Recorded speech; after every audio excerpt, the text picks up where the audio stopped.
There he is. Uncle G in the house. How you doing, Grant? I think we don't have audio. There we go. On, Francisco, open my damn audio. God damn. Okay, how you doing? So Elena, you just finished with Elena, right? She had to come steal the limelight. She did. She's like, I'm going before Grant, man. I'm going to steal all that. Yeah. I don't blame her. She's a great chick, isn't she? She's amazing. She's really amazing. You guys are both amazing. Hey, for everyone who is just tuning in, Grant, we have people, thousands of people watching right now all over the country. We just collected some data. Over 15,000 people have been on this stream, and for all of you who are getting introduced to Grant for the first time, there's a couple things I want to share. First, let me just tell people a little bit about who you are. All right. Grant is the CEO of Cardone Capital. He is an international speaker, he's an entrepreneur, and he's the author of the 10X Rule. And he's the creator of 21 best-selling business programs. And if you haven't picked up one of Grant's programs, you need to go do that today. He owns and operates 7 privately held companies and has a $1.4 billion portfolio of Hey, Scott, yeah. you just cost me about $400 million.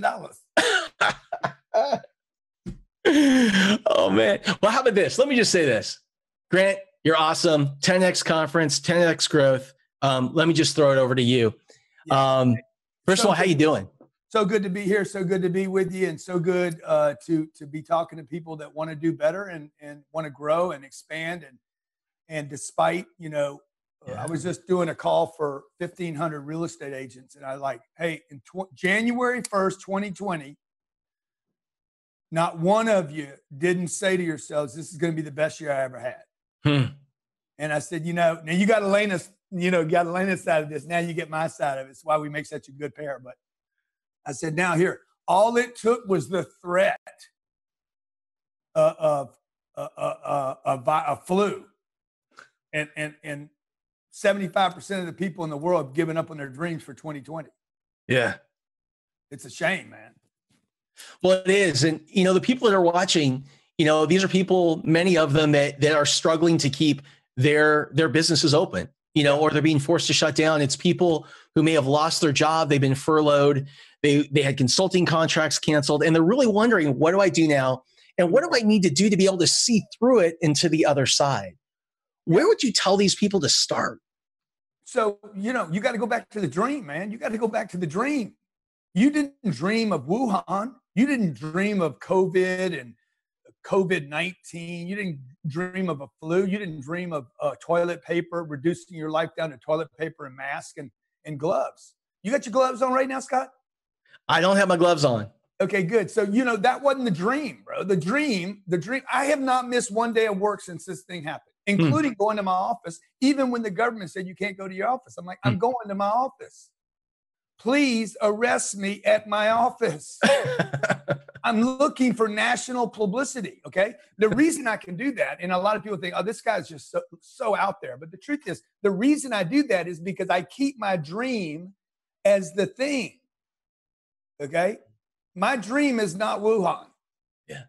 My dream was not 2008. It was not 9/11. It was not the oil embargo of the 70s. It wasn't the internet. Look, my dream is where I'm going. I just got to keep my attention on where am I going. And right now what's happened is people were driving on their way to their dream. There was a car wreck over here, and the entire world pulled over and is just sitting there looking at the car wreck. And so I would tell people, number one thing for you to do right now is, one, accept where we are. Okay. This is a massive, massive issue. And when I say accept it, I'm talking about full acceptance, not blame, not anger, not denial, not bargaining, but acceptance. Oh, hey, this thing happened. Okay, get over it and move. And you see, because people are trying to figure out where it happened, why it happened, how bad it's going to be. It's because you're not in full acceptance. I understand that 1.5 billion people are going to be out of work. Not 30 million people in America. 1.5 billion people on this planet will be out of work. Wow. Okay. You're going to have GDPs in this country right here in the United States, probably going to collapse to levels never seen before. You're going to have entire industries go out of work. So what? You're going to have housing crash. You're going to have office crash, retail crash. So what? That's just part of the wreck. What's my dream? What's my dream? My dream was never to hold up the entire world economy. Okay, what's my dream? I tell Elaine and I all the time, because there's tremendous stress in these moments. Mm. Okay, tremendous amounts of stress due to uncertainty. If you lost your job, I would tell you this. CardoneU.com, I put together 13 videos on how to get a job in 72 hours or less. I have been fired from 7 jobs and never been out of work more than 3 days. Every job I ever held, I had a replacement job within 24 hours of that job. You got to get back to work. You do not want to take money from the government. It breaks you. Okay, I would rather a job that pays me $3,000 a month below my ability than take $4,000 from the government and disappear from the work landscape and the possibility. Don't let me get off the field. I want to stay on the field. Stay in play. My friend A-Rod talks about you got to get in play.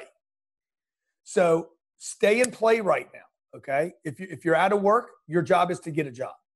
Okay, if your company has been hurt, your job is to get jobs. You know, it's to go out and expand into the marketplace, into all the noise, and get attention for your business or your brand and rebuild that through this. Mm-hmm. And, you know, it's such an interesting time. You talk about staying focused on your goal. I think when times are tough, it becomes more difficult for most people to keep their eyes up, and they focus on what's right ahead.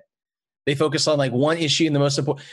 How do we stay focused on our goal? How do you keep your focus up? Yeah, we're lazy dreamers. You know, we take whatever's in our vision. Look, I have to go back and re-look. I got to re-look at my dream. Every morning I rewrite my dreams down. Hey, where am I going? COVID's not on my list. COVID is around me. Like the fact that you guys called this, like, I don't even mention this word unless somebody else brings it up. Like it's in none of my emails, none of my phone calls. I only use it to close deals. Like I had a client, he's like, I can't pay you right now. Dude, what's wrong with you? What you mean you can't pay me right now? He's like, well, you know, COVID and bro, why are you going to penalize me? I'm not Wuhan.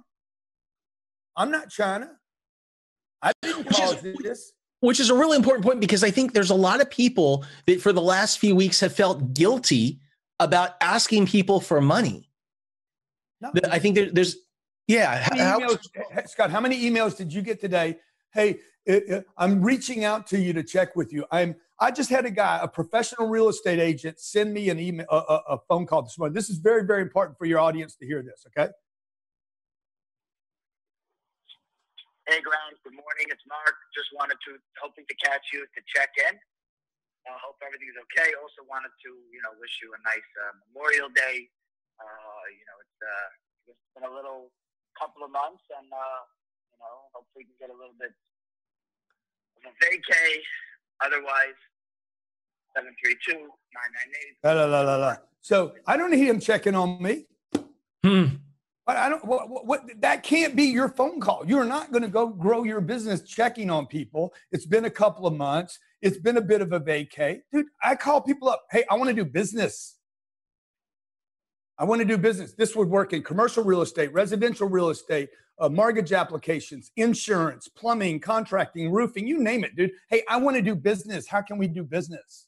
Okay, you're doing Botox injections or fillers or butt fillers, whatever you're doing, dude. Hey, I want to come over and fill your butt.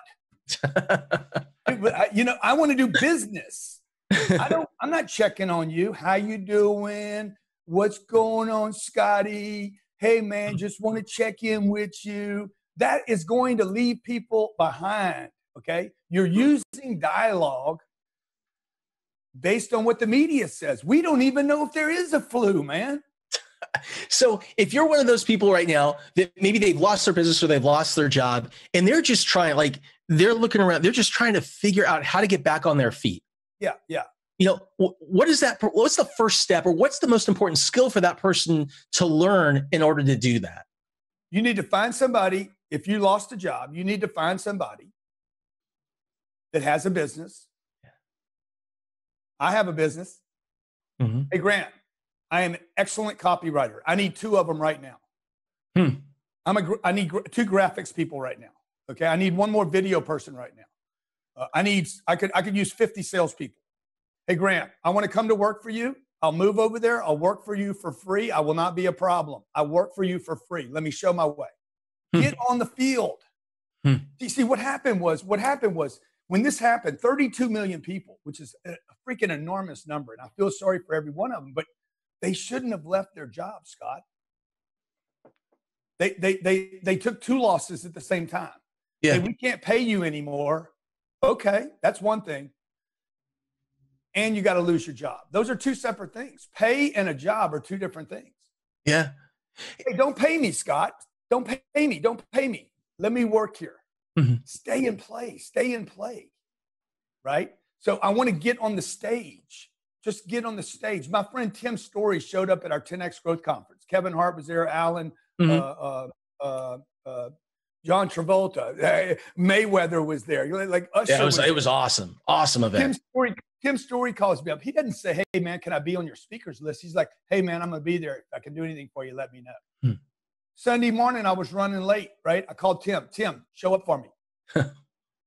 He got to talk to 12,800 people, blew up his brand, but he put himself in play by being there. Yeah. So number one, I would tell you, if you're out of work, get back to work. You got to get a job. You don't need to go work for yourself right now. Yeah. This is not the time to go alone. Okay, number two, if you have a company and you're maybe having to close your doors, guess what? Your company was in trouble before this. And Wuhan made it official.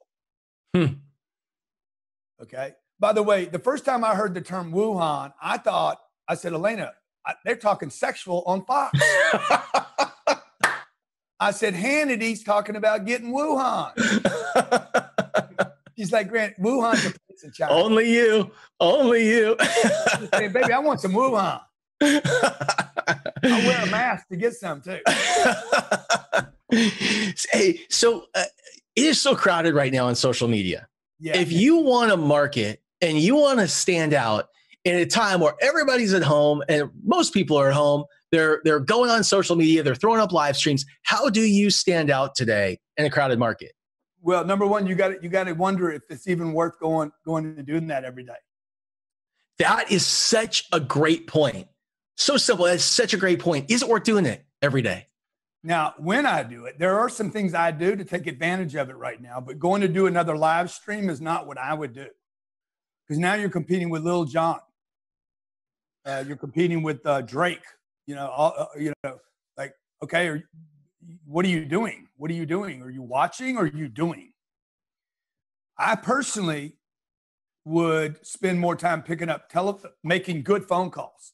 This phone call from Mark would have been, hey, Grant, the reason I'm calling, I got a deal for you. Call me back. 713, blah, blah, blah. I want to do deals. Yeah. I don't need anybody checking on me. I don't need an exam. Okay. I don't want any more temperatures on my forehead.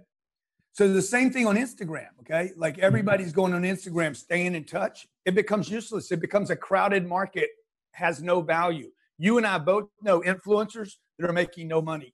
Amen. They have no business doing another Instagram, another podcast. Okay. Oh, I'm going to be the next Joe Rogan. Yeah. But you know, Joe had the UFC paying him. He had his comedy act paying him. He had a lot of other multiple streams of income. He didn't depend on one stream. And a lot of people out there are depending on one thing, becoming an Instagram influencer or TikToker. And it's not going to pay out. It's not going to pay out for them. You know, I remember you saying we were at Kent Clothier's event a couple of years ago, and there were two things that you said that day that really stood out. And I'd love to address both of them. The first thing that you said was, you said the best known beats the best every single day of the week. 100%. Totally. I mean, that one just got me between the eyes. The other thing is we were talking about free products. Because particularly in info marketing, everyone's giving away free and free and free. And at what point do you charge? And you said, Scott, free, don't pay the rent. Yeah. And free does not actually build good customers. So until Scott Duffy actually buys something from me, we do not have a completed relationship. As long as I'm like, how many people do you have on this right now? Do you know? About an hour ago, there were 15,000, just over 15,000. And then they dropped when I came on because my Elena, they peaked, and then you came on. Of course, but let me tell you something. The people that listen to my bullshit, they're hard people. They're ready. Okay, they're ready people. They're like, dude, I want the truth. Tell me the truth. I scream at people, swim. I ain't getting in there with you. I'm not jumping overboard when you do. You're the one overboard. I'll throw you the raft, but you're going to have to swim 15 feet. Okay. And if you're going to quit, let me send you a t-shirt. I'll send you, don't be a quit a bitch t-shirt. And then on the back, it's too late for you. Look, you got to swim right now. You guys got to swim. Okay. Not like we can't come get you. So this is happening. And again, that goes back to full acceptance, okay? People that are doing free only are not in acceptance of the financial reality on this planet. We live on an economic planet. It is not Democrat and Republican, okay? Politicians have found out now how to get money, scare people about their health. Don't go to war. We have raised more money in 8 months. Congress and Senate has gotten more money in eight weeks than the entire Vietnam War. Wow. And the Afghanistan War. They figured out, dude, we don't need to do war. We need to scare people about their health. Freeze the economy, $7 trillion in 8 weeks, okay? That money got exchanged. It got moved into the system. Now, that being said, everybody should make more money this year, not less money, based on mathematics. If you have more money, everybody watching this should have gotten a raise. You know, that actually brings up a great point. I'd love to ask you about it. It's a little bit kind of off topic. One of the biggest challenges that I'm finding small businesses have today is they've gotten PPP funds. So they got money from the government. Yeah. And I was just talking to a guy yesterday who I work with. He has 90 people that work for him. 76 of them he tried to bring back after he got the PPP that were on unemployment. They're getting paid more from unemployment. So now he's at risk of having that potential grant turn into a loan. Yeah. And they don't want to come back to work until August. Yeah. What do you do if you're in that position as a business owner? Well, number one, if he spent the money that he received, he's got a cash flow problem, not an employee problem, right? That he needs to be responsible for. Hey, I didn't correctly handle my cash flow.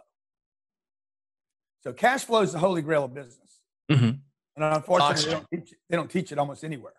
So, number one, he should have better cash flow in his business. Number two, if he kept those people on, I don't know how they got unemployment. No, he let them go. So they were all let go, and then he tried to bring them back. Well, the PPP is you're paid not to let them go. Well, he couldn't hold on is what happened. And so he had to let him go. He got the money. And then he tried to bring them all back. He had like 8 weeks to do it. Oh, and God. So he's like caught in this rock in a hard place. No, he's caught in, but look, he's borrowing money at 1%. It's nothing. Like I would do that. I'd do that if I didn't need the money. 1%, let's roll.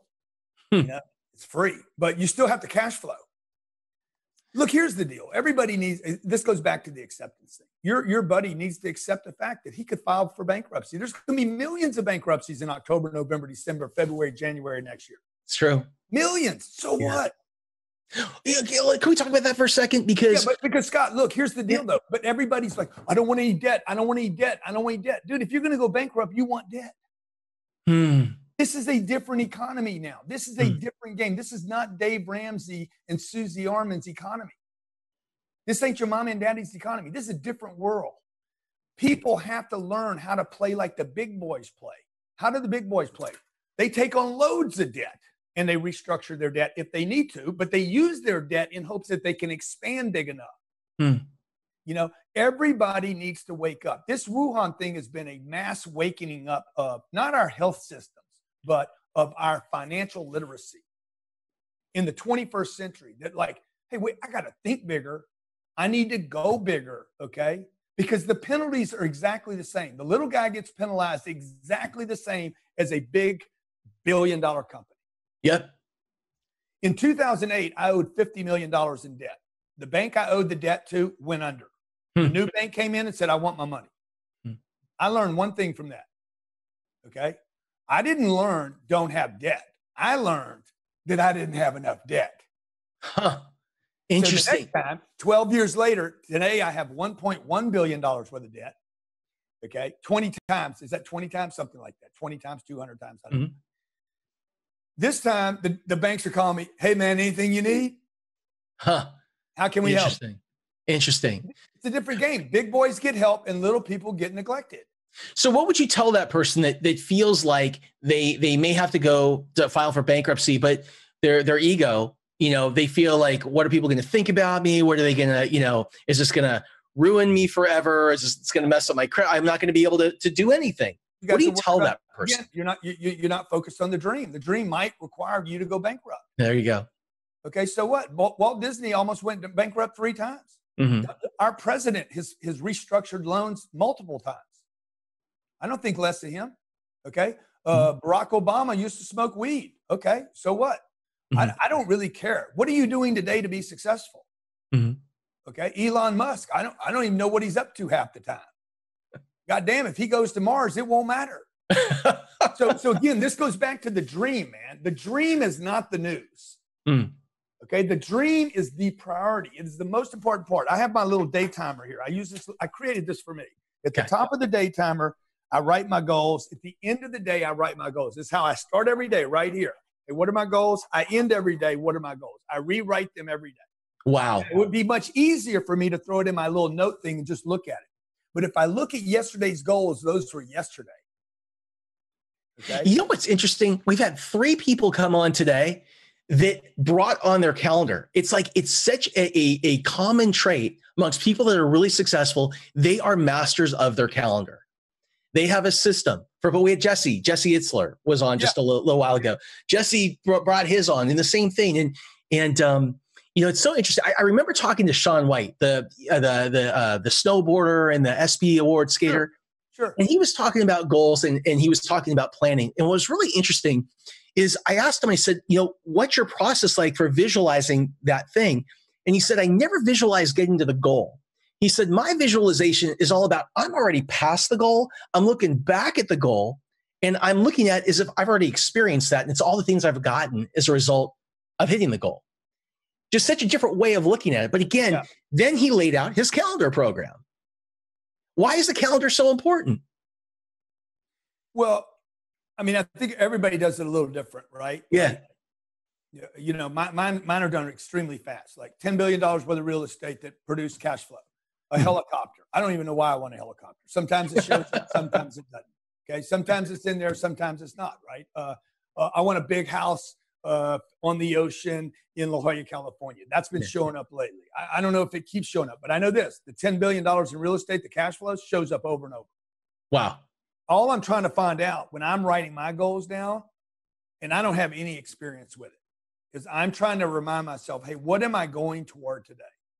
Awesome. I used to write down, I wrote best-selling books. They don't even show up anymore. I've already done that. I don't even care about if I ever write another book. Mm-hmm. So now it's like, I want to help 7 billion people. And can I? Probably not. But I can try. That means what? Oh, I need to go to Saudi Arabia. I need to go to Iran. I'm going to have to go to South Korea at some point. I got to go to Taiwan. I'm going to have to visit China. You can't meet 7 billion people if you stay at home. So I'm just looking for what shows up over and over. Now, in this period of time, when you go to write your goals down, I don't want to get sick. I don't want to lose my business. I want to reopen. That's why goals and dreams are so important right now, with no timeline, by the way. These I don't have a timeline. A lot of people say if you don't have a timeline, it's not a goal. I don't know when I get to 10 billion. It's big enough. It don't matter. If I get there, if I get close, if I get in the neighborhood, I'll probably be happy about it. I think the goal is significant enough that it'll be like, okay, that'll change life. And so all I'm doing is reinforcing every day what is important to me today. I lost a deal in January. Okay. It was a $92 million deal right here in South Florida. I lost it. It freaking killed me, crushed me. Sat down that night. What are my goals? $10 billion in real estate. My goal was not that one piece of property. That was a target for January. That was not a goal for my life. My goal is $10 billion in real estate. I might have to get rid of my $2 billion to get to the 10. Hmm. It's not to hold on to what I have, right? And that includes Wuhan, okay? The Wuhan phenomenon, right? I can't think, I'll never think of it the same now after the whole Fox. Okay. What do you think is like? Can you believe how elegant Elena is compared to me? What happened there? What happened? Dude? I convinced her to be with me. She never wanted any part of this. Wow. Wow. That is so funny. That is so funny. You see, Elena had no interest in me, Scott. None. Zero. Like, couldn't even see me, invisible.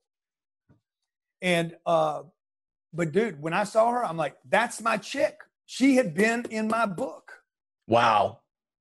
That was my wife. She was mocked up exactly the way I wanted a wife to be mocked up. Wow. And, inquisitive, fun, also kind of male and female. She's got all those attributes. She's willing to do tough stuff, but she's feminine. She's sexy and hot, but she's fun to be with. She's money motivated. She wants to go do the big life. I even wanted somebody I wanted a chick that wanted money. I didn't want a girl that money wasn't important to. I've been with women like, I don't need money. I'm like, I do. I want to get rich. Right. But when I saw her, guess what? She wasn't interested. Okay. Wuhan. Obstacle, barrier, problem. But that wasn't the goal. The goal, and this is what you were saying, like a lot of people are trading in their goals and dreams for the problem. That's right. That's a great way to say it. That's right. And they become focused on the problem rather than, no, dude, this is the target. It's not that she's not interested in you. Her not being interested in me had nothing to do with what I want. And I don't need her to participate in my dreams coming true. Okay? Any more than I need Kevin Hart to want to go on stage with me. I get it. I need to find out what Kevin Hart needs in order to go on stage with me. I gotcha. Hey, let me ask you one more question before you go. And I'm so appreciative, Grant, that you spent all this time with us today. My question is, a lot of people are pivoting right now that are in the training industry, or they call themselves trainers or coaches, they're teachers, into online products. You have Cardone University, which I'm a member of. What do you have to do today to stand out and have a product that's really great and different that people will really want more of when it comes to these online training schools and things like that? How are you guys different? I've experienced it, so I know I could probably answer the question. So number one, look, our training program was created for corporations, not individuals. So I have, 2,000 companies that pay me, $1,500 a month. Some of those companies, by the way, won't be in business to pay me. 32 million small businesses in America. Most trainers and educators are going for just individuals. Okay. So we created a program for companies. That program is so successful with companies. We started offering it to individuals. We have, 158,000 people that are in that platform that pay us some either on a contract or monthly. Those individuals are, we're not depending upon individuals to purchase something. Never, ever. I say this over and over. Never depend on one flow of income, ever. I remember Jay Leno. I heard this when I was 25 years old. Jay Leno says, I never spend any of my income from the Tonight Show. They were paying him like $25 million to do the Tonight Show years ago. Yeah. But he would only spend the money that he made at the comedy club on the weekends. Yeah, it's like Shaq. Shaq never spent any of the money that he made from the teams. It all came from the sponsors. Yeah, he spent his endorsement money. He didn't spend his salary. Brilliant. That's right. And so that's what people need to, like people that are pivoting right now, whether they're educators, coaches, trying to sell online. Look, let's face it, a lot of the online educators, they're lazy people. Yeah. No offense, but you guys are lazy. You're trying to make money easy. And there's no easy way to make a lot of money. I mean, but I'll tell you this, it's easier to make a lot of money than it is to live on a little bit of money. I've done them both, man. I've done them both. It is easier to make a lot of money than it is to live on a little bit of money. Amen. Hey, Grant, where can people find you? Find me right here, right now. Right here, right now. You are all over Instagram, Facebook. We can find you on social media. And anytime you hear the word Wuhan, you think of Grant Cardone. Grant, thank you so much for hopping on. You're amazing. I really appreciate you having here today. 10X everything, man. Take care, brother.